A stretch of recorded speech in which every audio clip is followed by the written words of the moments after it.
قصة الدجال قصة عظيمة مخيفة، من الآن يجب أن تستعيذ بالله منه.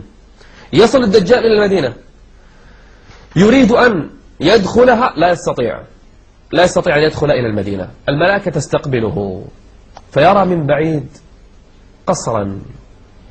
قصر يرى من خارج المدينة، من بعيد يشوف قصر. أي لون هذا القصر؟ لونه أبيض كما جاء في الحديث. ينظر إلى هذا القصر فيقول لمن حوله: هذا القصر الأبيض، هذا القصر الأبيض، هذا مسجد أحمد. أي أنه يقول أن هذا هو المسجد النبوي، مسجد النبي صلى الله عليه وآله وسلم، مسجد أحمد يسميه. ما صار، اسمعوا لهذه الكلمات، ما صار على مر التاريخ منذ بناء هذا المسجد إلى اليوم ما صار على هيئة القصر وبلون أبيض إلا في زماننا هذا.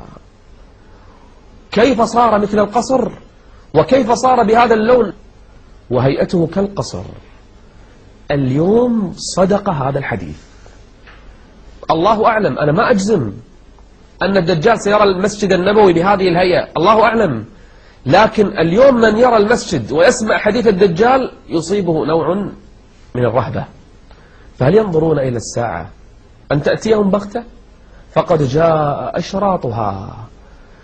يخرج له من المدينة رجل من أهل العلم، شاب من أهل العلم، من أهل الدين، من أهل الإيمان، والناس الآن مع أتباع من اليهود، عليهم الطيالسة، عليهم نوع من أنواع اللباس موجود اليوم في لباس اليهود. الطيالسة التي ذكرها النبي صلى الله عليه وسلم تخرج في آخر الزمان، 70,000 يخرج مع الدجال عليهم من اليهود، عليهم الطيالسة.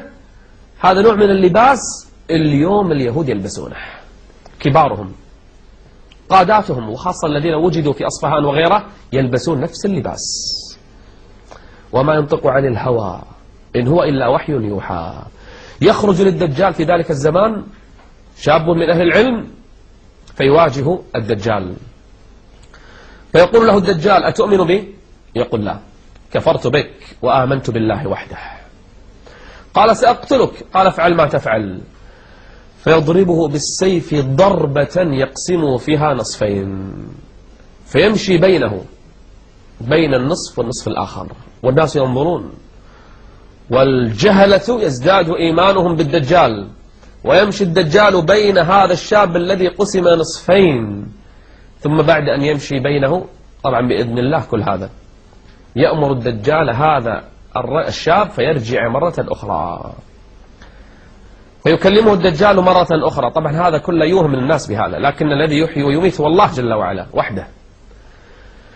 فيقول الدجال لهذا الشاب بعد أن قام مرة أخرى، يقول له: أتؤمن بي الآن آمنت ولا شلون؟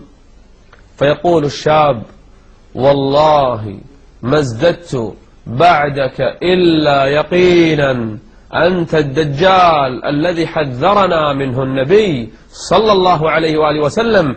فيأتي الدجال يريد قتله فلا يسلط عليه مرة أخرى. قصة ابن صياد لهذا كانت مخيفة عند الصحابة، مقلقة عند الصحابة.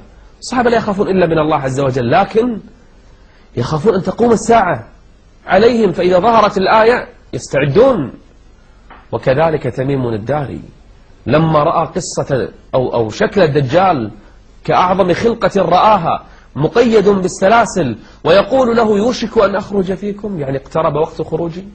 بل الدجال نفسه يقول: خير لهم أن يتبعوا محمد، يعني ما قالها إلا أنه عنده علم ويقين، أنا راح أفتنهم، الله كتب عليهم أن أفتن الناس، لكن خير للعرب أن يتبعوا محمدا.